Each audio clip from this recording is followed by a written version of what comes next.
Next जो हम लोग एक लाइन छोड़ो, स्टार डालो, हेडिंग लगाओ, RC circuit, series RC circuit, series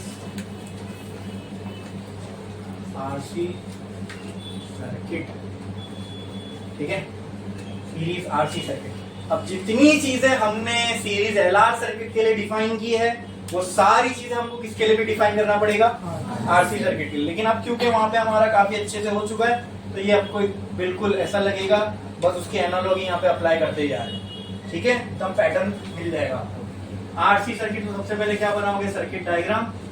ये बना दिया मैंने आर रेजिस्टर, फिर बना दिया एक कैपेसिटर, ये हो गया आरसी, ठीक है। इसको कौन सी सप्लाई देना पड़ेगा, एसी सप्लाई दे दिया मैंने इसको, एसी सप्लाई। लेट से इस एसी सप्लाई में से जो करंट आ रहा है दैट इज आई, वही आई करंट यहाँ यहाँ यहाँ हर जगह जाएगा, बोलो। और मान लेते हैं ये जो आई करंट है एसी सप्लाई का जो हम इसको दे रहे हैं उसकी इक्वेशन है I naught sine omega T. मान क्या लेते हैं हम लोग ने इसको डिराइव कर चुके हैं ना कि अगर कहीं पे एसी सप्लाई है तो उसकी करंट की जो इक्वेशन होगी वो ये होगी आई नॉट साइन ओमेगा टी, ठीक है। अब फेज का जो डिफरेंस है आप करंट की इक्वेशन में दिखाओ या वोल्टेज की इक्वेशन में, कोई फर्क पड़ता है क्या उससे, नहीं, बात दोनों एक ही करते हैं, ठीक है। अच्छा तो यहाँ पे बोलो, अब अलग अलग नहीं लिख रहा हूँ, अब करंट थ्रू आर उसकी एक इक्वेशन, करंट थ्रू सी उसकी एक इक्वेशन नहीं लिखूंगा, क्यों, सब सेम ही है ना। अरे सीरीज में है तो इसमें जितना करंट जाएगा उसमें उतना ही जाएगा, अगर इसमें से I naught sine omega T जा रहा है तो उसमें से भी I naught sine omega T ही जाएगा, तो I naught R I naught C same ही होने वाला है, बोलो क्लियर है। हाँ नेक्स्ट क्या अलग होगा दोनों में, वोल्टेज अलग होगा, तो ई नॉट ऑफ आर की इक्वेशन लिखनी पड़ेगी, ठीक है। तो करंट को देखो, पहले तो रेजिस्टेंस पे आ जाओ, क्या रेजिस्टेंस में करंट और वोल्टेज में कोई फेज का डिफरेंस होता है, तो अगर यहाँ आई नॉट साइन ओमेगा टी है तो रेजिस्टेंस के लिए ईएमएफ की इक्वेशन क्या हो जाएगी, E naught sine Q omega T, क्योंकि यहाँ पे कोई फेज का डिफरेंस अगर होता तो ओमेगा टी के आगे दिखता, ठीक है। नेक्स्ट क्या, कौन सा डिवाइस है यहाँ पे, कैपेसिटर।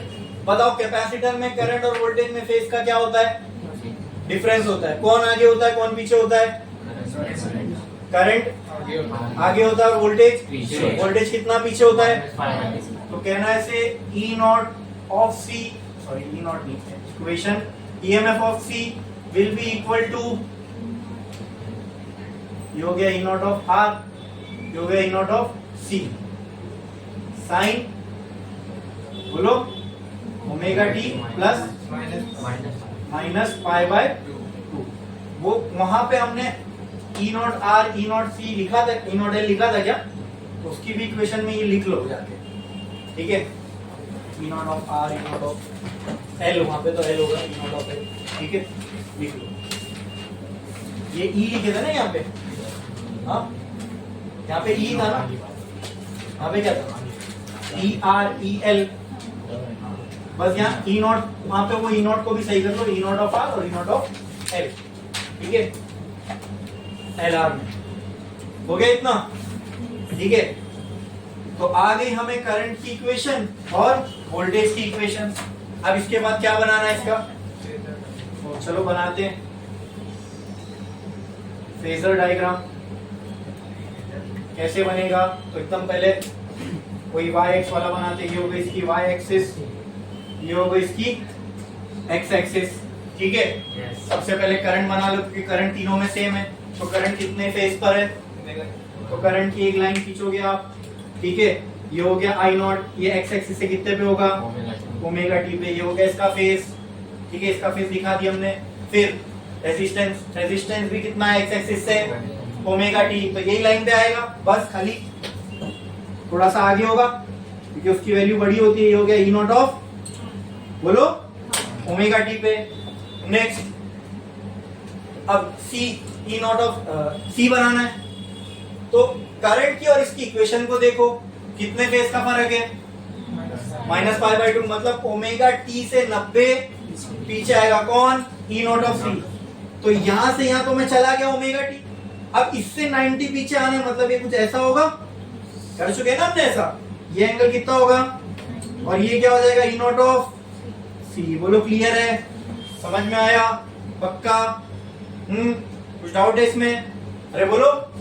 अब इसका सिंपल बनाना है फेजर डायग्राम, तो क्या करेंगे? कुछ नहीं, करंट की लाइन को ऐसा कर दो हॉरिजॉन्टल, ठीक है, ये यहाँ आ जाएगा। तो इसका सिंपल फेजर डायग्राम कैसा बनेगा? सिंपल फेजर डायग्राम बोलो कैसा बनेगा? करंट और ई नॉट ऑफ आर की लाइन हॉरिजॉन्टल सेम फेज में, तो ये हो गई, ये हो गया आई नॉट, और ये लाइन पे क्या आएगा? ई नॉट ऑफ आर, और यहां से पीछे 90, ये किसकी होगी? ई नॉट ऑफ सी, और ये एंगल 90। कुछ नहीं किया ना भाई, इसको मैंने हॉरिजॉन्टल कर दिया ऐसे बस, हो गया सिंपल फेजर डायग्राम।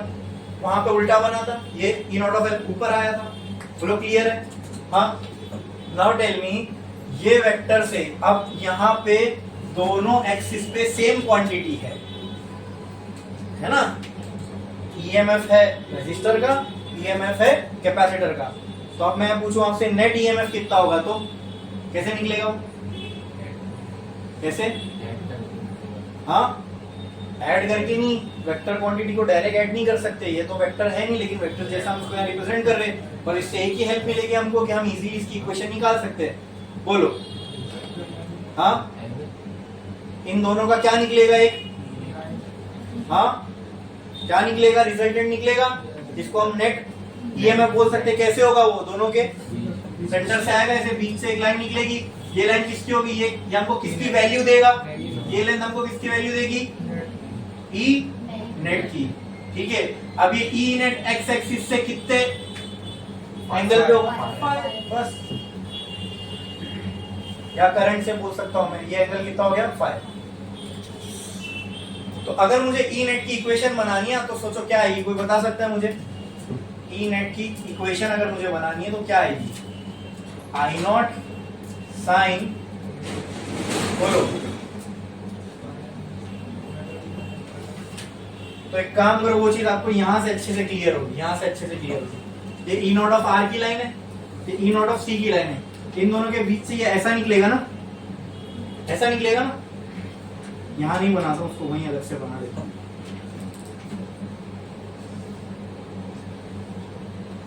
ये थी y, ये थी x, ये थी ई नॉट ऑफ r, और ये था ई नॉट ऑफ c, ये हो गया 90 बराबर। अच्छा, इन दोनों का रिजल्ट इनके सेंटर से निकलेगा, मतलब कुछ ऐसे। क्लियर है? हाँ बोलो। ये एंगल कितना था? ये एंगल कितना है? तो इसके फेस की मैं बात कर रहा हूं, ठीक है। तो करंट तो इधर है ना, करंट। हाँ, ईएमएफ का फेस किसके साथ चेक करोगे? करंट के साथ ना। तो करंट से कितना दूर है ये ई नेट की जो वैल्यू है, ये करंट से कितना दूर है? Yes, omega T, omega T, omega T, हाँ, ओमेगा टी। अच्छा, उसमें हमने क्या किया था जरा देखो जाके। हाँ, ओमेगा टी प्लस 5 था, कहाँ पे? हाँ, तो उसमें जो ईएमएफ था वो तुमको क्या मिला? थोड़ा अच्छा। हाँ, तो फिर इधर पे नहीं, ये कुछ ऐसा आएगा, ऐसा, ठीक है। ये एंगल अब क्या हो गया? तो ये एंगल क्या हो गया? 5। क्या हो गया? क्या हो गया? ये हो गया मेरा इफेक्ट, ये नेट ईएमएफ की वैल्यू बराबर। अब क्लियर हो गया क्या आएगी? वो बनाने में थोड़ा सा ऊपर नीचे हो गया, उसकी वजह से कंफ्यूजन क्रिएट हुआ, ठीक है। तो यहाँ पे क्या आएगा? ओमेगा टी में से बाय माइनस कर दो, तो उतना ये करंट से कहना है से ओमेगा टी माइनस पाई आएगी इसकी वैल्यू। एक तो यहाँ से समझ सकते हो, दूसरा आरएल सर्किट हमने देखा था, ठीक है। आरएल सर्किट में रेजिस्टेंस का तो एज सच कुछ इतना रोल नहीं था करंट और वोल्टेज के फेज में, राइट। फेज का डिफरेंस किसकी वजह से होगा? आरएल में एल की वजह से, क्योंकि रेजिस्टेंस में तो कोई फेज का डिफरेंस होता ही नहीं। उसी तरह आरसी में जो फेज का डिफरेंस आएगा वो किसकी वजह से आएगा? कैपेसिटर की वजह से, ठीक है, ठीक है। यहाँ पे क्या आ रहा है अपने को? Omega T minus 5, omega T minus 5। इसका मतलब दोस्तों, अच्छा यहाँ से ये समझ में आ रहा है कि देखो नेट ईएमएफ करंट के 5 एंगल वहां पे ये आगे बना था ना, करंट इधर था तो ई नेट इधर आया था, उससे क्या समझ में आ रहा था, ई नेट जो है करंट से फाई एंगल आगे। यहाँ पे क्या देख के समझ में आ रहा है, ई नेट जो है करंट के फाई एंगल, तो इसको मैं इंग्लिश में कैसे बोल सकता हूं, net EMF lags net voltage lags current by phi. ठीक है, तो ऐसा कहां पे होता है जहां पे वोल्टेज पीछे लैग करे, कौन से वाले सर्किट में होता है, वो देखो वहां लिखा हुआ है, कौन से में, कैपेसिटिव में। तो कहना है RC circuit behaves as purely capacitive circuit.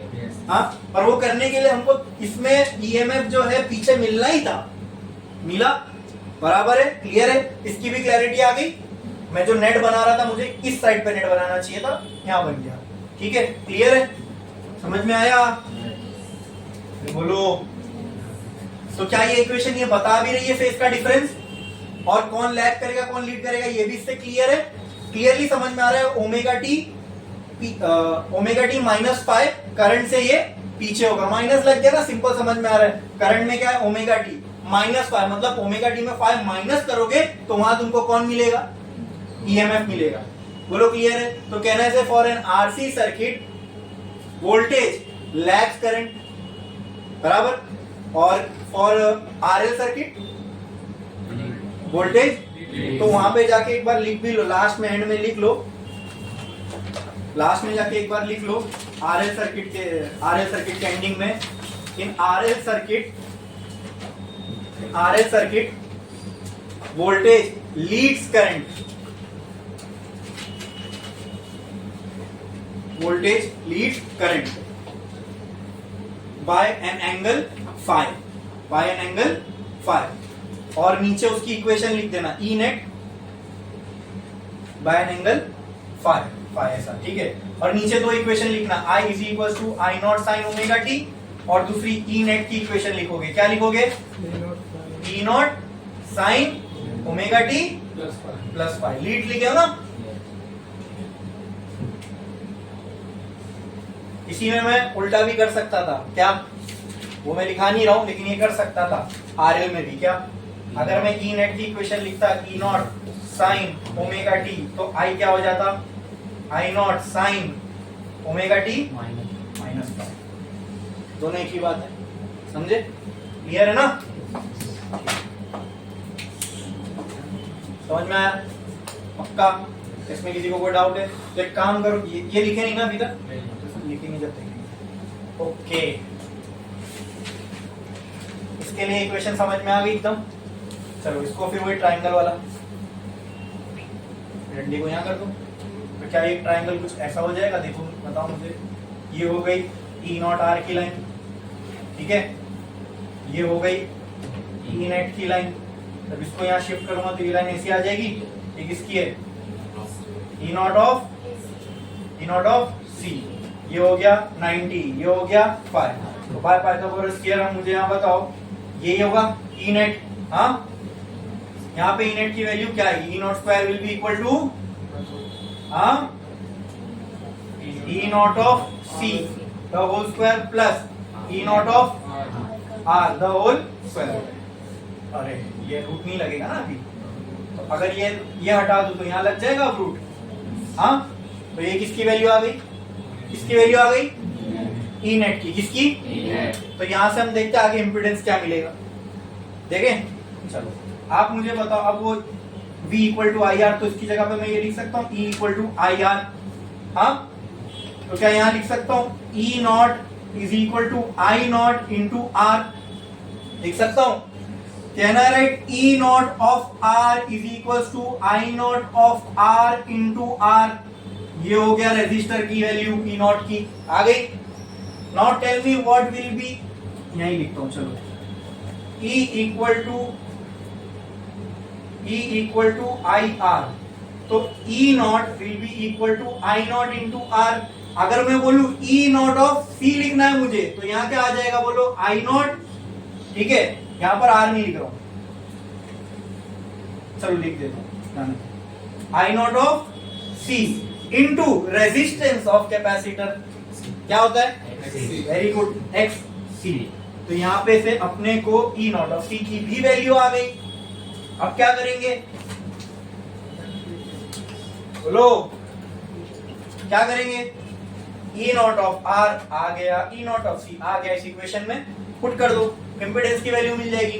तो कहना है right, E net will be equal to under root E not of C की जगह क्या लिख सकता हूं मैं, आई नॉट इंटू, अरे तो सिंपल अभी स्क्वायर कर दो डायरेक्ट, स्क्वायर कर दो direct, I naught square into X C square plus यहाँ क्या आ जाएगा, I naught square into R square. तो यहाँ पे से ई नेट की वैल्यू क्या आ जाएगी, आई नॉट दोनों में से कॉमन निकलेगा, आई नॉट स्क्वायर स्क्वायर के बाहर रूट के बाहर आएगा तो ये बन जाएगा I naught multiply by under root X C square plus, क्या ये प्रिडिक्ट किए थे आपने, हाँ एक्सएल की जगह क्या आने वाला है, क्या आया, ठीक है।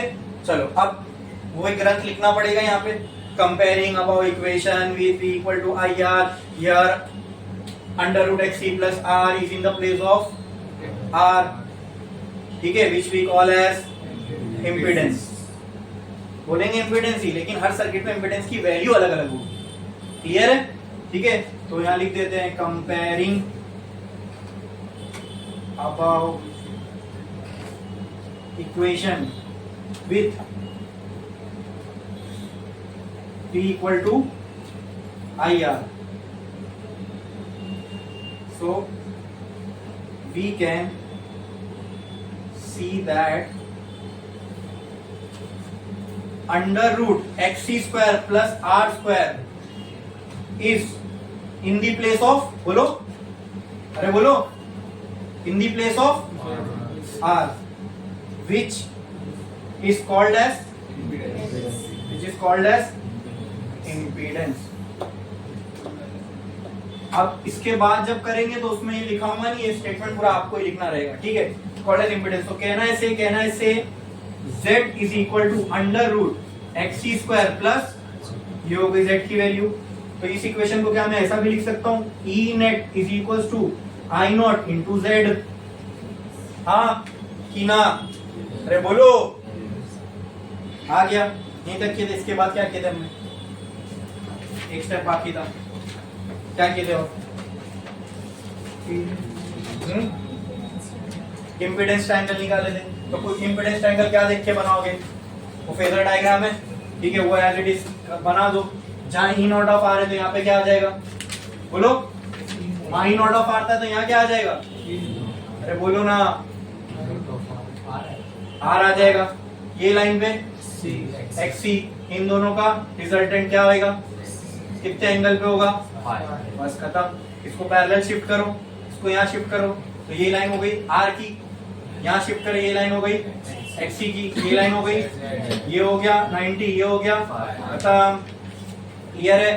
तो यहाँ से ये ट्राइंगल से क्या मैं बोल सकता हूँ, जेड स्क्वायर बराबर होगा X C square plus R square के, तो क्या मैं बोल सकता हूँ, जेड बराबर होगा under root X C square plus R square के। बोला ना मैं आपको, फेजर डायग्राम को थोड़ा आसान कर देता है इक्वेशन निकालने में। अब यहाँ पे वही इक्वेशन निकली, लेकिन इतना बड़ा हमको ये सब करना पड़ा, ये लिखे फिर ये लिखे, कंपेयर किए, तब जाके z की इक्वेशन है, और वहां से देखो डायरेक्ट 2 स्टेप में आ गई, समझे। तो फेजर डायग्राम को थोड़ी सी हेल्प करता है, इजी कर देता है हमारे लिए काम।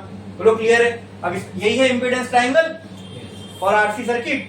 तो अगर मैं यहाँ पे आपको बोलूं फाई की वैल्यू निकालो, तो आप क्या बोलोगे, सर tan फाई बराबर ऑपोजिट एडजेसेंट, तो xc बाय r। तो यहाँ से फाई की वैल्यू क्या आ जाएगी, tan inverse xc by r।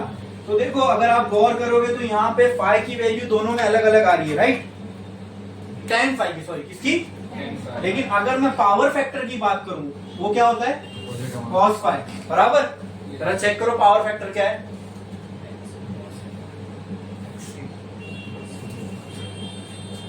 Adjacent upon hypotenuse, वो क्या आएगा, वही आ रहा है ना।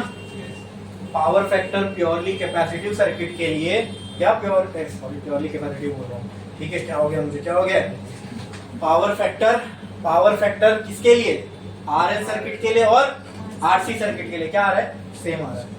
और छोटी सी चीज है वो, लेकिन आगे जब हम पावर पढ़ेंगे ना तो देखना उसमें बहुत काम आएगी वो, ठीक है। आपके टेक्स्ट बुक में उसको इस डायग्राम में नहीं इंट्रोड्यूस किया हुआ है, क्योंकि मैं आपको बता के रख रहा हूँ, याद रखना है। कॉस फाई की value R L R C दोनों के लिए सेम आई थी, R Z R Y. Cos phi को ही पावर फैक्टर बोलते हैं, वो आपको पावर की इक्वेशन में दिखेगा जब हम पावर निकालेंगे ना, जब देखना तब आपको कॉस फाई का टर्म दिखेगा। उस कॉस फाई को पावर फैक्टर बोलते हैं पावर की इक्वेशन में, उसकी वैल्यू होती है आर बाय जेड। हमने देखा चाहे आर एल सर्किट हो आरसी सर्किट हो, वैल्यू क्या आ रही है, वो सेम ही आ रही है। इतना पूरा समझ में आया सबको? ये आरसी था, है ना। तो आज अभी हम लोग और कितना आगे बढ़ गए, कहां से शुरू किए थे, प्योरली रेजिस्टिव, इंडक्टिव, फिर कैपेसिटिव, फिर आरएल देखे, आरसी देखे। अब इसके बाद कौन सा देखेंगे, तीनों का कॉम्बिनेशन एल सी आर। ये छापो छापो जल्दी जल्दी। फिर उसके लिए फेजर कैसा बनेगा, क्या होगा, इम्पिडेंस क्या होगा, सब कुछ देखेंगे। करो जल्दी।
दो इक्वेशन हमने ईएमआई चैप्टर में निकाले थे, आई और ई नॉट की, दो से ही पूरा खेल चल रहा है।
हो गया लिख के? कितने लोगों का बाकी है?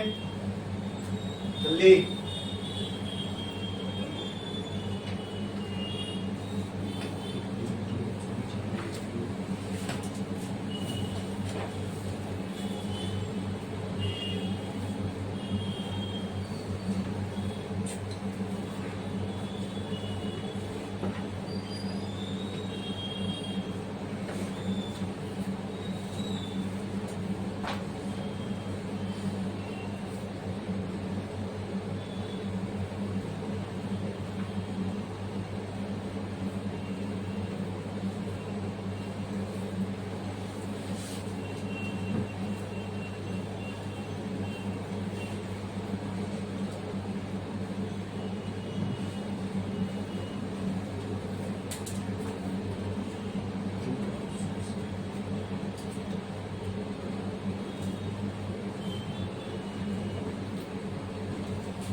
हो गया लिख के? कितने लोग का बाकी है? चलो ठीक है, जिनका हो गया एक लाइन छोड़ो, स्टार डालो, हेडिंग लगाओ, सीरीज एलसीआर सर्किट। हमने कहा ना एलसी ऑक्सीलेशन के लिए हमको ऐसी इक्वेशंस नहीं मिलने वाली, वो एक अलग सिनेरियो क्रिएट करता है जिसको हम बोलते हैं एलसी ऑक्सीलेशन, वो हम अलग से पढ़ेंगे। एलसी सर्किट भी पढ़ना है बट उसका जो ऑक्सीलेशन होता है वो हम देखने वाले इस चैप्टर के अंदर, ठीक है। उसके अंदर भी इक्वेशन वगैरह आती है लेकिन अलग होती है, इक्वेशन नहीं निकालना हमको, नहीं समझना है एलसी ऑक्सीलेशन कैसे काम करता है, देखेंगे आगे। बड़े अब कौन सा सर्किट है? Series LCR. तो पहले अरेंजमेंट कर दो पूरी। इंडक्टर, कैपेसिटर, रेजिस्टर हो गया सीरीज में। इन तीनों को कौन सी सप्लाई लेना है? एसी सप्लाई ले लिए। एसी सप्लाई जो आप दोगे उसमें से करंट जो निकल रहा है, लेट से आई निकल रहा है, वही सेम करंट इसमें जाएगा, वही सेम करंट इधर, वही इधर, वही इधर, वही यहाँ से निकलेगा, वही यहाँ होगा, वही इधर आएगा, बराबर। ये सारे ही करंट की वैल्यू सेम होगी। अरे बोलो सीरीज में है ना? This is inductor, this is capacitor, this is resistor, ठीक है। इस इंडक्टर का इंडक्टेंस L, इसका कैपेसिटेंस C, इसका रेजिस्टेंस R। अब मान लो ये जो एसी सप्लाई है, मान लो कि आपको पता है उसकी जो करंट की इक्वेशन होती है वो क्या होती है? I not sine omega T, ये आ गई करंट की इक्वेशन। अब फिर से मैं I not of L, sorry I of L, I of C, I of R नहीं लिख रहा हूँ, क्यों? क्योंकि सीरीज में तीनों में करंट सेम ही होगा, क्लियर है। अलग क्या क्या होगा तीनों में? वोल्टेज अलग होगा, पोटेंशियल डिफरेंस तीनों में अलग होगा। तो सबसे पहले अपन आर की बात कर लेते हैं, चलो, क्योंकि उसमें फेज का डिफरेंस नहीं होता, तो पहले वही देख लेते हैं। ई ऑफ आर बताओ मुझे क्या होगा? ई नॉट साइन, तो इसके अंदर हमको फेज का डिफरेंस की इक्वेशन बनाने के लिए कुछ नहीं, फेज का डिफरेंस पता होना चाहिए। और हमने प्योर रेजिस्टर में ऑलरेडी देख चुके हैं क्या कि रेजिस्टर के केस में आई और ई में कोई फेज का डिफरेंस नहीं होता। तो यहाँ पे अगर फेज ओमेगा टी है तो यहाँ भी फेज क्या होगा? Omega T. साइन के बाजू में जो भी एंगल है दैट इज फेज, ठीक है। फिर ई ऑफ एल, तो ये हो जाएगा ई नॉट ऑफ आर। मुझे बताओ E not of L sine. अब यहाँ कहानी थोड़ी सी बदलेगी। क्या होता है इंडक्टर के अंदर? वोल्टेज लीड करता है, कितने से लीड करता है? तो अगर करंट का फेज है ओमेगा टी, तो इसका फेज क्या होगा? 90 आगे, तो क्या करना पड़ेगा? Plus pi by 2। ये आगे वोल्टेज की इक्वेशन फॉर इंडक्टर। बचा क्या? अब एक और चीज है, सब साथ में। तो कुछ डिफिकल्ट लग रहा है ये? तो देखो बेसिक्स हमारे जब क्लियर हो जाते हैं तो ये चीजें कितनी आसान होती है। अब इस पूरे सर्किट का सबसे मान लो कॉम्प्लेक्स बोलने के लिए, ठीक है, लेकिन है नहीं है, लेकिन चैप्टर के हिसाब से तो ये सबसे डिफिकल्ट केस होगा ना, तीनों जब साथ में। लेकिन कुछ डिफिकल्ट है क्या इसमें? नहीं, सारी चीजें, सारी कहानी हमने ऑलरेडी देख चुके हैं। अब ये ईएमएफ ऑफ सी कितना होगा? E not of C sine omega T minus pi by 2। ये आ गई ईएमएफ की इक्वेशन फॉर कैपेसिटर। अब इसके बाद करंट की इक्वेशन मिल गई, कैपेसिटर ये ईएमएफ की मिल गई, तो क्या बनाते हैं हम इनको यूज करके? फेजर डायग्राम, फेजर डायग्राम, ठीक है, चलो इसका फेजर डायग्राम ये इक्वेशन देख देख के बनाया जाए। ये हो गया दोस्तों क्या y, ये हो गया दोस्तों x, ठीक है। तो x से i कितना ऊपर है ओमेगा टी, ओमेगा टी पे जाओ और i की एक लाइन बना दो, ये हो गया i नॉट कितने पे। तो फिर अब एक एक करके, अब बाकी होगी सबकी भी सेम ही होगी, सभी वही लाइन पे आने वाली है, जरूरत नहीं आगे करने की। अब ईएमएफ पे आते हैं, ईएमएफ ऑफ आर कितना है, सेम लाइन का आएगा, बस थोड़ा सा आगे होगा। ये हो गया E not of R, same omega T पे, ओके। अब आते हैं इस पे, देखो ईएमएफ जो है करंट से omega T plus pi by 2 आगे, तो ये आई नॉट की लाइन है, तो आई नॉट से प्लस पाई बाय 2 आगे, मतलब यहाँ कहीं होगा। तो ये किसकी लाइन होगी, ई नॉट ऑफ एल की, कितना आगे 90 आगे, बोलो क्लियर है। हाँ, फिर इसकी कहानी क्या बनेगी, ओमेगा टी माइनस करंट से 90 पीछे, करंट ओमेगा टी पे, ओमेगा टी माइनस, तो करंट ओमेगा टी पे माइनस मतलब इधर होगा, ये किसकी लाइन होगी, ई नॉट ऑफ सी, ये कितना पीछे है 90 पीछे। बन गया फेजर डायग्राम, 3 केस का बना लिए, क्लियर है। हाँ, नेक्स्ट सिंपल करना है, इसको कर लो। इसका सिंपल फेजर डायग्राम कैसा होगा, सिंपल फेजर डायग्राम, ठीक है। चलो और देखते हैं, इसके लिए कुछ नहीं, करंट को हॉरिजॉन्टल कर दो, तो ये हो गया, यही लाइन पे आ गया आई नॉट, और इसी पे आगे आ जाएगा ई नॉट ऑफ आर, ये लाइन पे आ गया क्या, ई नॉट ऑफ एल, 90 आगे करंट से और 90 पीछे करंट से, कौन होगा, ई नॉट ऑफ सी। तो ये हो गया इसका सिंपल फेजर डायग्राम, क्लियर है। पूरा सब कुछ दिख रहा है यहाँ पे, ईएमएफ कैपेसिटर का लैग करेगा करंट से, ये लीड करेगा करंट से, सब कुछ आगे इधर, ठीक है। अब प्रॉब्लम आ रही है क्या, देखो पिछले डायग्राम तक हमारे पास सिर्फ 2 एक्सिस थी, ठीक है, और दोनों एक्सिस पे सेम क्वांटिटी थी, तो हमारा फर्ज बनता था कि हम उसके एक नेट वैल्यू निकालें, राइट। अब यहाँ पर 3 एक्सिस है, 3 एक्सिस नहीं बोल सकते हम लोग, लेकिन 3 वेक्टर्स है, ठीक है, तीनों पे सेम क्वांटिटी है, तो हमको इसका भी अब नेट निकालना पड़ेगा। अब बोलो नेट कैसे निकलेगा, 2 था तो इजी था, एक ऐसा क्या, एक ऐसा क्या, हाँ एल के आर एल के केस में ऐसा क्या, आरसी के केस में ऐसा क्या, इसमें कैसे नेट निकाले, हाँ तो नेट तो एक ही वैल्यू होती है ना, नेट वैल्यू, और नेट फोर्स निकालने किसी बॉडी पे तो 10 वैल्यू थोड़ी होगी उसकी, कोई एक वैल्यू, फोर्स उस पर 1000 लग रहे होंगे, लेकिन नेट तो एक ही वैल्यू आएगी, एक ही वैल्यू निकाल के दोनों को प्लस कर दो, इसका अलग इसका अलग, फिर उसका भी नेट निकालना पड़ेगा, तो कॉम्प्लेक्स हो जाएगा ना वो। चलो वैसे तो आ भी सकता है, लेकिन और बहुत कॉम्प्लेक्स हो जाएगा फिर वो। तो पहले इन दोनों का थीटा अलग लो, फिर उसका भी फेज अलग से निकालो। बोलो क्या बोल रहे हो,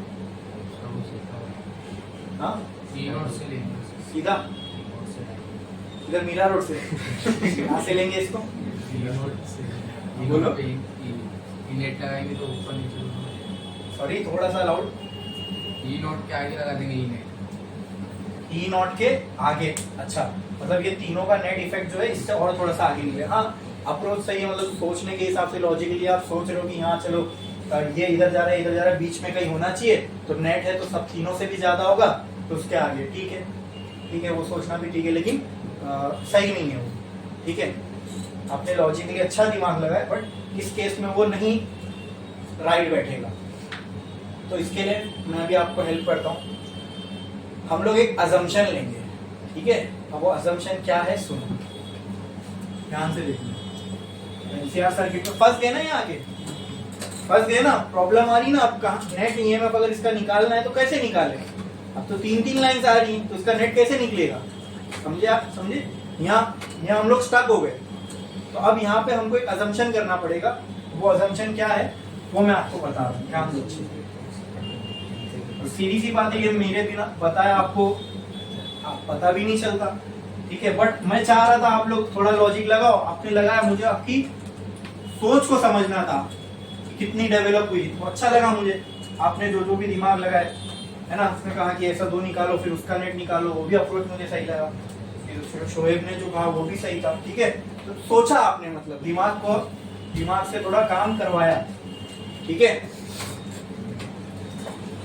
तो चलो यहां पे अब हम एक अजम्पशन कर रहे हैं। अजम्पशन क्या, लेट अस कंसीडर, हो सकता है सर, नहीं भी हो सकता है, ठीक है। Let us consider E not, इसको मैं बोल रहा हूं क्योंकि ऐसा ही एक और केस हम देखेंगे। Case 1, assuming E naught of L greater than E naught of C। मैं एक assumption ले रहा हूं क्या, कि E naught यानी EMF of inductor is greater than EMF of capacitor। बोलो क्लियर है इतना, ठीक है, ठीक है। अच्छा, अगर ऐसा है तो एक और assumption इसी assumption को मैं आगे बढ़ा सकता हूं। वो क्या, E नॉट ऑफ L ये होगा I नॉट इंटू XL, बोलो हाँ। E नॉट ऑफ C ये होगा I नॉट XC, अरे ये तो कांस्टेंट है, दोनों में हटा दो। तो ये क्या इसको इंप्लाई करता है, तो कहना से अगर ये ट्रू है तो ये भी, तो कहना also say XL will be greater than XC। बोलो इतना क्लियर है, ये समझ में आया। अब यहाँ पे थोड़ा समझो, मैं जो आगे बनाने जा रहा हूँ ना उसको समझो। अब इसका फेजर डायग्राम बनेगा, फिर उससे नेट ईएमएफ अच्छे से निकल पाएगा अपना। अब वो कैसे, समझो ध्यान से। मान लो सब हटा दो, ये इसको हम वेक्टर जैसा ही ट्रीट कर रही है, तो है नहीं वेक्टर, लेकिन हमने अपनी सहूलत के लिए, कैलकुलेशन हमारा इजी हो, डेरिवेशन इजी हो समझने के लिए, हमने एक वेक्टर जैसा इसको कंसीडर किया, फेजर बना के, समझे, ठीक है। तो अब मैं यहाँ पे आपको एक सिनेरियो प्रेजेंट कर रहा हूं, मुझे उसका जवाब दो। अगर मेरे पास फोर्स एक वेक्टर क्वांटिटी है, ऊपर की तरफ 15 न्यूटन का फोर्स लग रहा है किसी बॉडी पे यहाँ पे, और नीचे की तरफ 10 न्यूटन का फोर्स लग रहा है, तो कहना है से दिस, अब ऊपर वाली क्वांटिटी F1 और ये है, तो कहना है से यहाँ जो ऊपर है F1 इज ग्रेटर देन जो नीचे है F2। अब मैं आपसे पूछता हूँ इसका नेट इफेक्ट बताओ क्या होगा। नहीं, इसका नेट, कोई एक बॉडी है, उसको 15 न्यूटन से ऊपर खींचा जा रहा है, 10 न्यूटन से नीचे, तो बॉडी कहाँ जाएगी, वही उसका नेट इफेक्ट हुआ ना भाई, कहाँ जाएगी। तो मैं पूछूं इसका नेट इफेक्ट, यानी अगर ये ऊपर जाएगी मतलब आप बोलोगे सर नेट फोर्स इसका मतलब ऊपर ही लग रहा है। नेट इफेक्ट मतलब क्या, ऊपर जा रही मतलब नेट फोर्स 5 का ऊपर लग रहा है, क्लियर। तो ये ऊपर वाला सिनेरियो कब आया, जब ये ट्रू था, बराबर, कहना है राइट। क्या तुमने यही किया,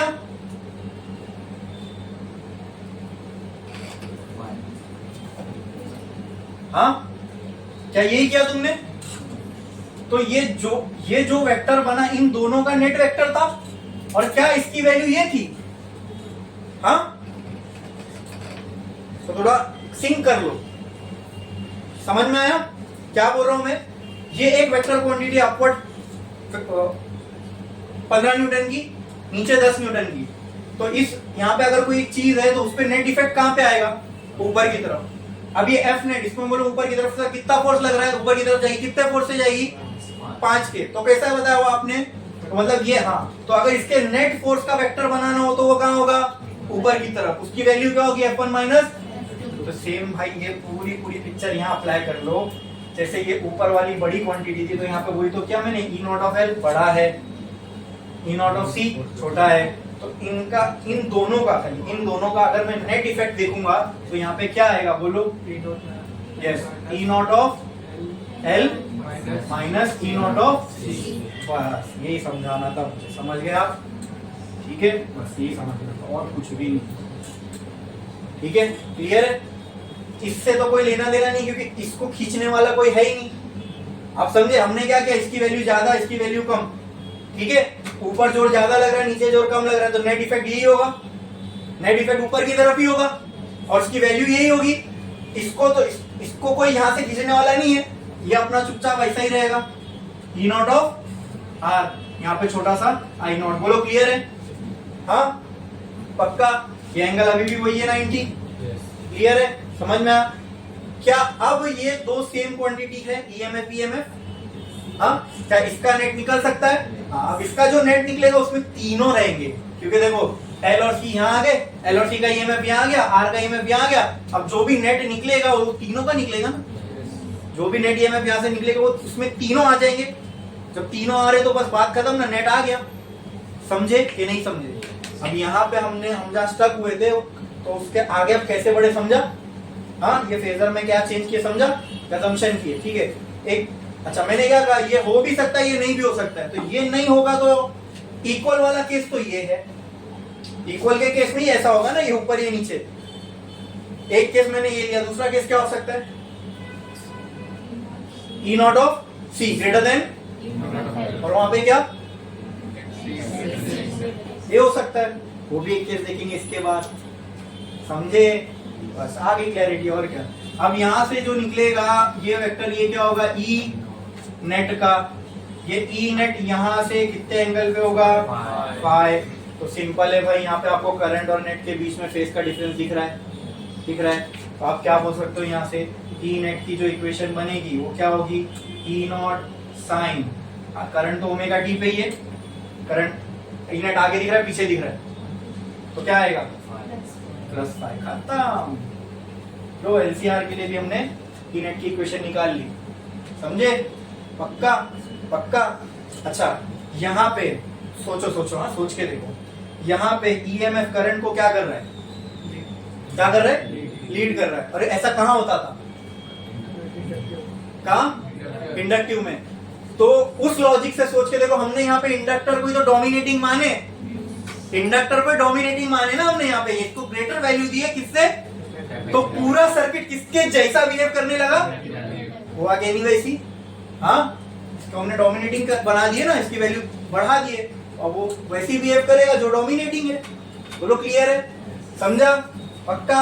यहाँ से भी क्लैरिटी आई? ओके। तो अब यहाँ से मुझे नेट ईएमएफ की इक्वेशन निकालना है इम्पीडेंस के टर्म में, तो कैसे आएगी? अरे हर दोनों में तो किए थे, क्या करेंगे? इसको पैरेलल शिफ्ट कर सकता हूँ, कर दो।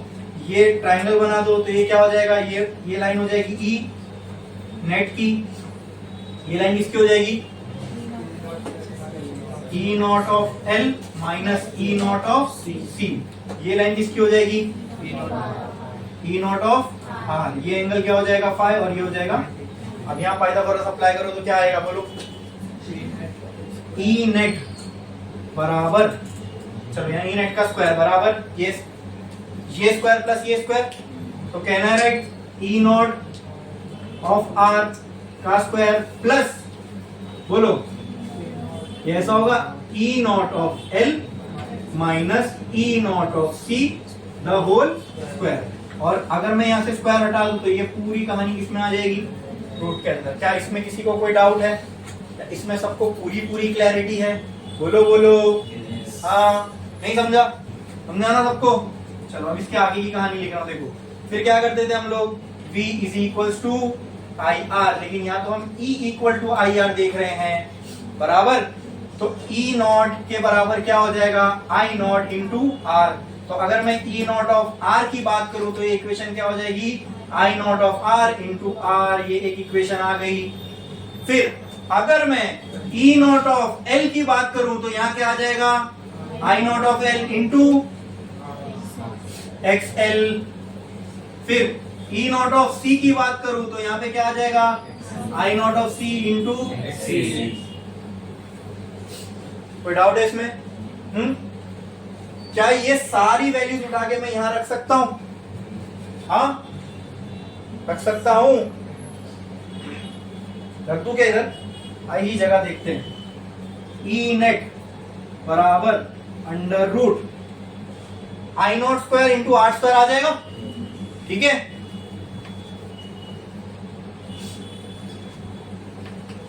आई naught square into R square plus यहां पे क्या आएगा? Bracket I naught square into X L square minus I naught square into, oh sorry,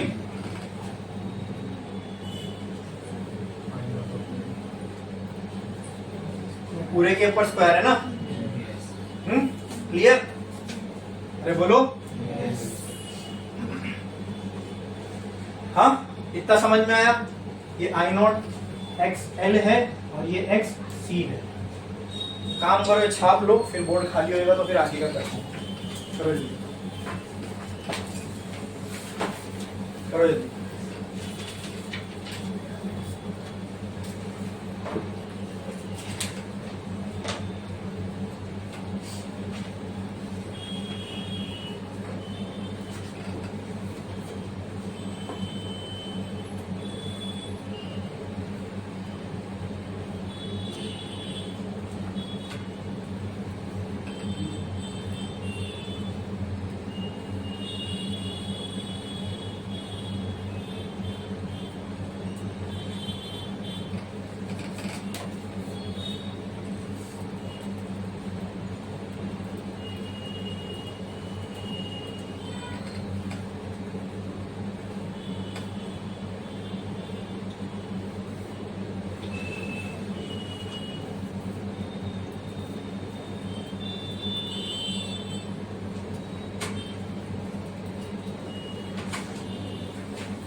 हो गया लिख के? कितने लोगों का बाकी है? जल्दी।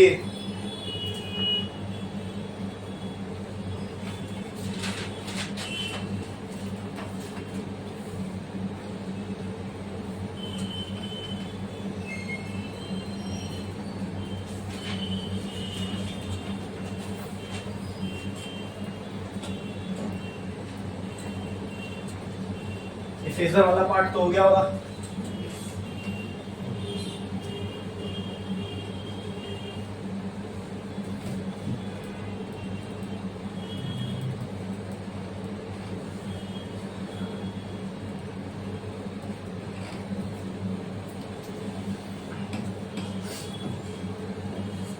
इसलिए उसके आगे का पार्ट मैं यहां कर रहा हूं, ध्यान दो। कहना right E net is equal to under root I not का स्क्वायर इंटू आर का स्क्वायर प्लस आई नॉट दोनों में से कॉमन निकल जाएगा तो ये हो जाएगा आई नॉट इंटू अंदर क्या बचेगा दोस्तों, X L minus X C, ये bracket close the whole square. अब ये स्क्वायर मैं इन दोनों को दे सकता हूं ना, अंदर मल्टीप्लाई में, माइनस में मैंने वो a minus B the whole square हो जाता, तो मैं डायरेक्ट स्क्वायर अंदर नहीं देता तो उसको एक्सपांड करना पड़ता। ठीक है, यहाँ मैं अब मल्टीप्लीकेशन में तो इन दोनों को दे सकता हूँ, तो ये हो जाएगा E net will be equal to under root I not का square into R square plus, अब ये मैं ब्रैकेट ओपन कर रहा हूँ, यहाँ हो जाएगा आई नॉट स्क्वायर और ये हो जाएगा XL minus X C the whole square. अब ये स्क्वायर दोनों को लग गया, बोलो क्लियर है? अब चेक करो दोस्तों, यहाँ पे भी आई नॉट, यहाँ पे भी आई नॉट, क्या इन दोनों में से मैं आई नॉट कॉमन ले सकता हूँ? और कॉमन लेके रूट के बाहर ले जाऊंगा तो क्या बन जाएगा? आई नॉट बन जाएगा। तो E net will be equal to I naught, अंदर क्या बचेगा? यहाँ से आई नॉट स्क्वायर चला गया, आर स्क्वायर, प्लस यहाँ क्या बचेगा? XL minus XC the whole square. ये आ गई ई नेट की इक्वेशन। क्या आ गई? अब हिंट देता हूं फिर से, ठीक है, बंद करो लिखना। अब हिंट देता हूं फिर से, इसको कंपेयर करो और मुझे बताओ यहाँ किसकी जगह कौन है? आर की जगह। Very good. आर की जगह कौन है? Under root R plus XL minus X the whole square. तो इस पूरे कहानी को हम क्या बोलेंगे? अब इक्वल टू आर से कंपेयर करेंगे तो, लेकिन ये अंडर रूट में जो कुछ पूरा टर्म है इसको हम क्या नाम देंगे? Z, which is impedance. तो यहाँ इम्पीडेंस की वैल्यू क्या हो जाएगी? ये पूरी अंडर रूट आर स्क्वायर। समझे ना? बस वही करना है। तो इसके बाद वो पूरा जो कहानी है वो आप लिखना, ठीक है। फिर क्या आएगा बताओ मुझे? तो यहाँ मैं लिख सकता हूँ Z, जो भी स्टेटमेंट था, इसके बाद हम ये लिखेंगे। क्या लिखता हूँ स्टेटमेंट के बाद डायरेक्ट यहाँ ये लिखेंगे, Z is equal to under root R square plus XL minus XC the whole square. ये आगे किसकी वैल्यू? तो ई नेट कितना हो जाएगा दोस्तों? E net will be equal to I not into Z. ये हो गई ई नेट की वैल्यू। क्लियर है? फिर क्या बचता है लास्ट? इम्पीडेंस आ रहा है ना इसमें, तो इम्पीडेंस आएगा। इम्पीडेंस तो इम्पीडेंस ट्रायंगल क्या देख के बनाओगे? ये पहले ये बना लो। तो ये कैसे बनेगा? यहाँ पे इम्पीडेंस के लिए बताओ, ये हो गया इम्पीडेंस बनाना है। तो ये वहां पे क्या है? E naught L minus E naught C. तो यहाँ क्या आ जाएगा? X minus X C. यहाँ क्या आ जाएगा? आर। ठीक है, यहाँ क्या आ जाएगा? बोलो। जेड। कितने एंगल पे? 5। तो इसी को यूज करके हम इसका इम्पीडेंस ट्रायंगल बना सकते हैं। इसको पैरेलल शिफ्ट करोगे तो ये, इसको पैरेलल शिफ्ट करोगे तो ये यहाँ आ जाएगा, ये जेड की लाइन, ये किसकी लाइन? एक्सएल माइनस एक्ससी, और ये किसकी लाइन? ये क्या हो जाएगा? और ये हो गया 90। ठीक है, अब चलो देखते हैं यहाँ से भी इम्पीडेंस की वही वैल्यू आती है क्या। तो कहना है से जेड स्क्वायर बराबर होगा यहाँ पे R square plus XL minus XC the whole square के। हाँ, और यहाँ से जब मैं स्क्वायर से स्क्वायर हटाऊंगा, यहाँ रूट लग जाएगा। क्या जेड की वैल्यू देखो वही आई है ना। इम्पीडेंस ट्रायंगल अपने लिए आसानी कर देता निकालने के लिए। और अगर हमसे पूछा गया कि भाई फाई की वैल्यू निकाल के बताओ, तो कैसे निकालेंगे फाई की वैल्यू? हाँ, tan phi is equals to XL minus XC opposite upon adjacent by R। तो phi की वैल्यू कैसे आ जाएगी? tan इनवर्स बोलो XL minus XC by R। ये आ गई phi की वैल्यू। इसके लिए पावर फैक्टर निकाल के देखें क्या क्या आएगा। चलो आओ देखते हैं। यहाँ पे पावर फैक्टर cos phi कितना आ रहा है? वही आ रहा है R by Z। ठीक है, क्लियर। बस केस 1 में इतना ही था। ठीक है, इसके बाद हम कौन सा केस देखेंगे? 2। तो मुझे बताओ केस 2 में ये डायग्राम में क्या चेंज आएगा? प्रिडिक्ट करते चलो, क्या आएगा? E0C बड़ा रहेगा E0L। तो फिर इस ये डायग्राम में क्या चेंज आएगा? E0C minus E0L। कहाँ आएगा? नीचे आएगा ना। चेंज पूछ रहा हूँ क्या आएगा। तो अब ये डायग्राम ये साइड बनेगा, नेट यहाँ आएगा। तो नेट इधर आ रहा है और करंट इधर है, तो क्या बोल सकता हूं मैं? वोल्टेज क्या कर रहा है? लैग कर रहा है। किससे लैग कर रहा है? करंट से। ठीक है, तो ऐसा कौन से सर्किट में होता था? कैपेसिटर। और होना भी चाहिए था यहाँ पे। क्यों? क्योंकि हमने यहाँ पे कैपेसिटर को डोमिनेट करवा दिया। तो अब ये पूरा सर्किट कैसे बिहेव करेगा? प्योरली कैपेसिटिव जैसा, जहाँ पे वोल्टेज पीछे और करंट आगे। क्लियर है? ठीक है, बाकी ये सब कहानी सेम आएगी। तो यहाँ पे E नॉट ऑफ C या E नॉट ऑफ L आ जाएगा। तो मुझे बताओ ये इक्वेशन में क्या चेंज आएगा? ये इक्वेशन भी छोड़ दो, यहाँ बता दो। यहाँ ये यहाँ क्या आएगा? ठीक है, बाकी XC माइनस XL से यहाँ पे भी XC माइनस XL आएगा। ठीक है, यहाँ पे XC माइनस XL। ठीक है, वही केस 2 होगा अपना। फिर एक और केस बचता है, वो क्या? हाँ, ग्रेटर ले लिए दूसरे से, फिर वो उसको ग्रेटर, फिर एक केस बचता है हाँ इक्वल का, जहाँ पे ई नॉट ऑफ एल और ई नॉट ऑफ सी इक्वल हो जाए, जहाँ पे वो जैसा हमने बनाए थे वो वाला सिनेरियो बनेगा। ठीक है, तो वो केस है, लेकिन उसके लिए भी हम ये सारी चीजें नहीं निकालेंगे, वो एक स्पेशल केस है, इसको बोलते हैं रेजोनेंस, देखेंगे हम लोग। ठीक है, पहले ये जो बचा हुआ पार्ट है छापो, फिर इसका पहले सेकंड केस देखना है हमको। ठीक है, करो जल्दी, करो जल्दी।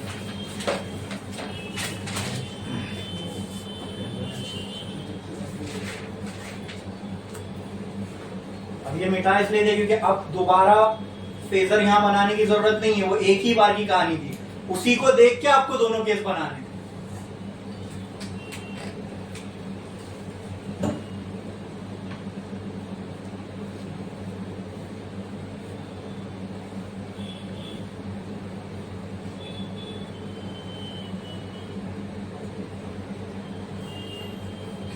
करो जल्दी।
हो गया लिख के?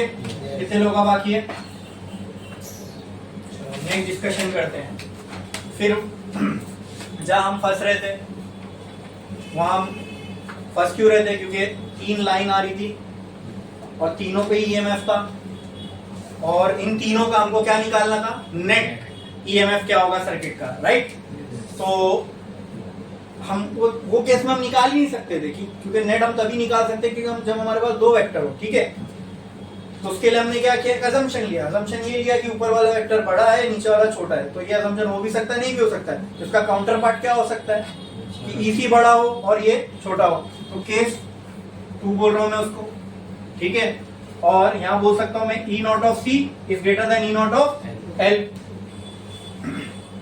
ठीक है, कितने लोग बाकी है अभी? बंद करो लिखना, ठीक है। यहां ध्यान दो, यहां ध्यान दो। ई नॉट ऑफ सी इसके बराबर होगा ई नॉट ऑफ एल, और यहाँ पे क्या हो जाएगा फिर? एक्स सी ग्रेटर हो जाएगा एक्सएल के। यहाँ क्या चेंज आएगा? ये डायग्राम में क्या चेंज आएगा? हाँ यस, नेट इफेक्ट अब यहाँ आ जाएगा नीचे, that will be equal to E not of C minus E not of L. और करंट की तो लाइन वैसे यही थी, ई नॉट ऑफ आर, और यहाँ पे था करंट आई नॉट, ये था 90। अब इसका जो नेट इफेक्ट ऐसे देखने को मिलेगा, कितने एंगल पे दोस्तों? 5। Very good. तो ये हो गई ई नेट की वैल्यू यहाँ पे आएगी, ठीक है। अब ई नेट यहाँ आपको क्या दिख रहा है? करंट से आगे पीछे पीछे लैग कर रहा है, ठीक है। लैग कर रहा है करंट से, तो यहाँ पे इसकी इक्वेशन क्या बनेगी? बोलो, ई नॉट साइन ओमेगा टी। ये हो गई करंट तक की कहानी। अब करंट से ओमेगा टी क्या है? ये ओमेगा टी माइनस करंट की इक्वेशन थी ना, आई नॉट साइन ओमेगा टी। तो करंट तो ओमेगा टी पे, वहां से माइनस फाइव ये पीछे, देखो करंट से माइनस पीछे आ रहे हैं ना, ओमेगा टी माइनस फाइव। बोलो क्लियर है? हाँ, अब यहाँ पे क्या होगा, वो डायग्राम चेंज हुआ तो ये भी चेंज हो जाएगा ना, इसका ट्रायंगल, ईएमएफ वाला ट्रायंगल। तो अब नेट ईएमएफ निकालना, तो क्या करेंगे, इसको पैरेलल शिफ्ट यहाँ कर देंगे, इसको पैरेलल शिफ्ट यहाँ करा तो ये बन गया इधर, क्या क्या होगा ये, E not of C minus E not of L. फिर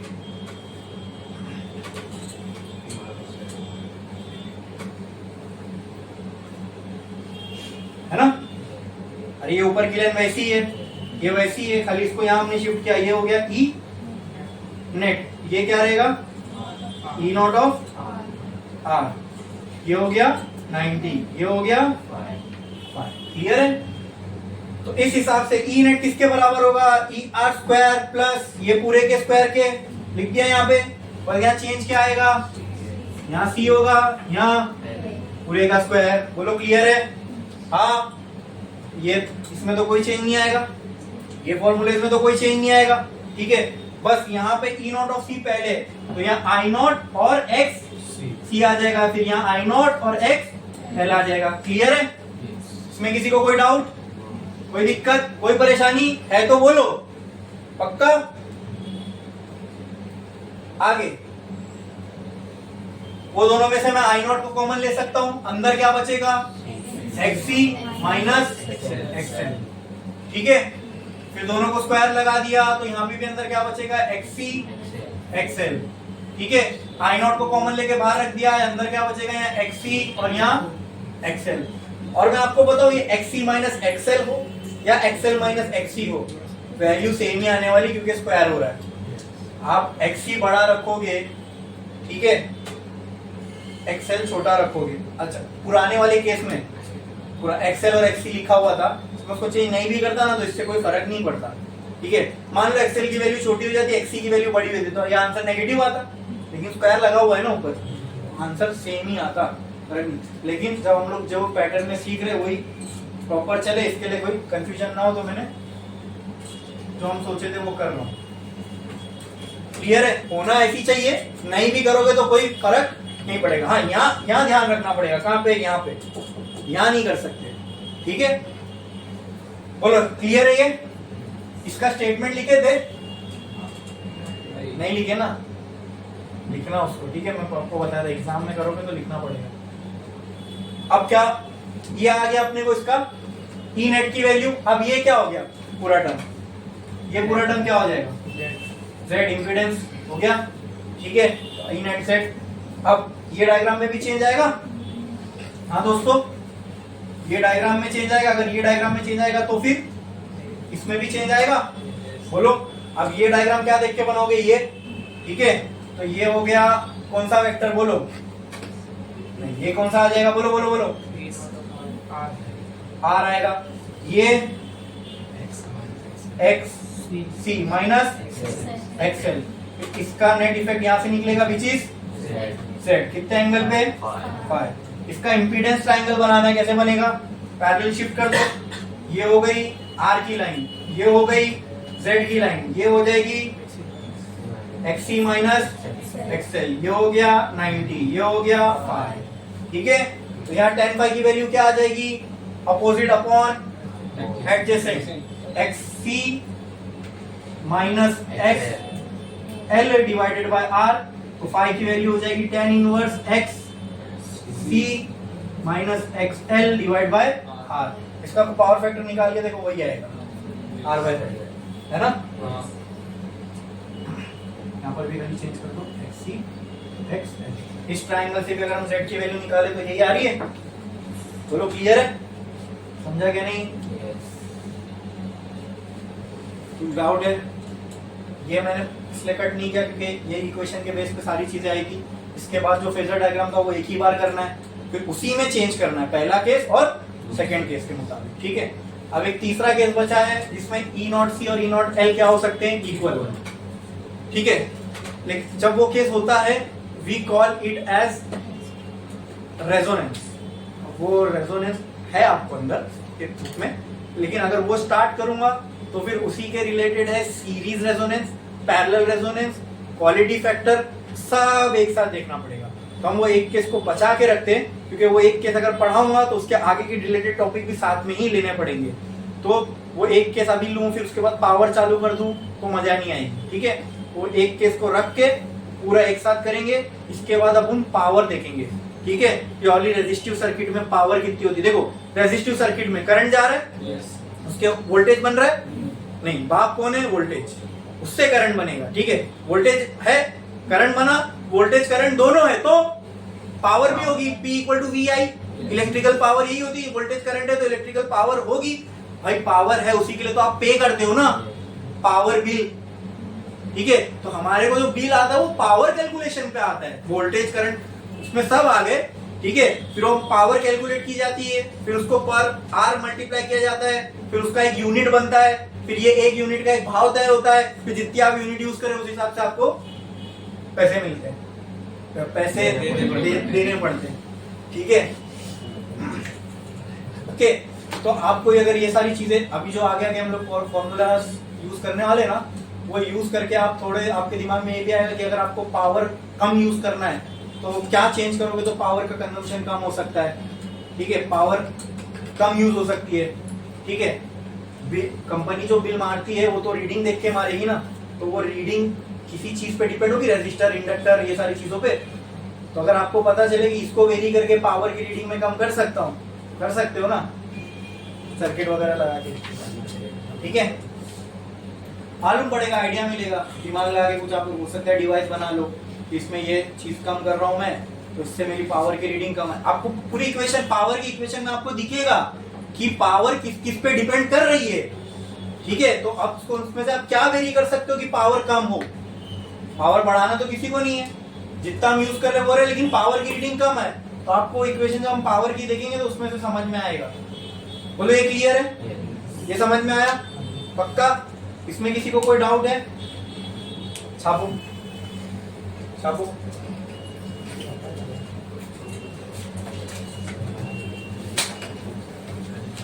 चलो आज के लिए बस इतना ही, क्योंकि अब ये छापने आपको जाएगा 5 मिनट। ठीक है, फिर मैं पावर शुरू भी करूंगा, तो पावर में रेजिस्टिव, इंडक्टिव, कैपेसिटिव, ये तीनों की सिंगल सिंगल हो गई।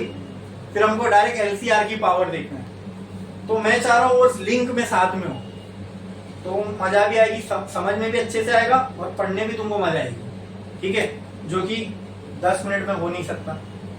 ठीक है, तो आज के लिए बस इतना ही, बाकी का फोन नेक्स्ट लेक्चर में करेंगे।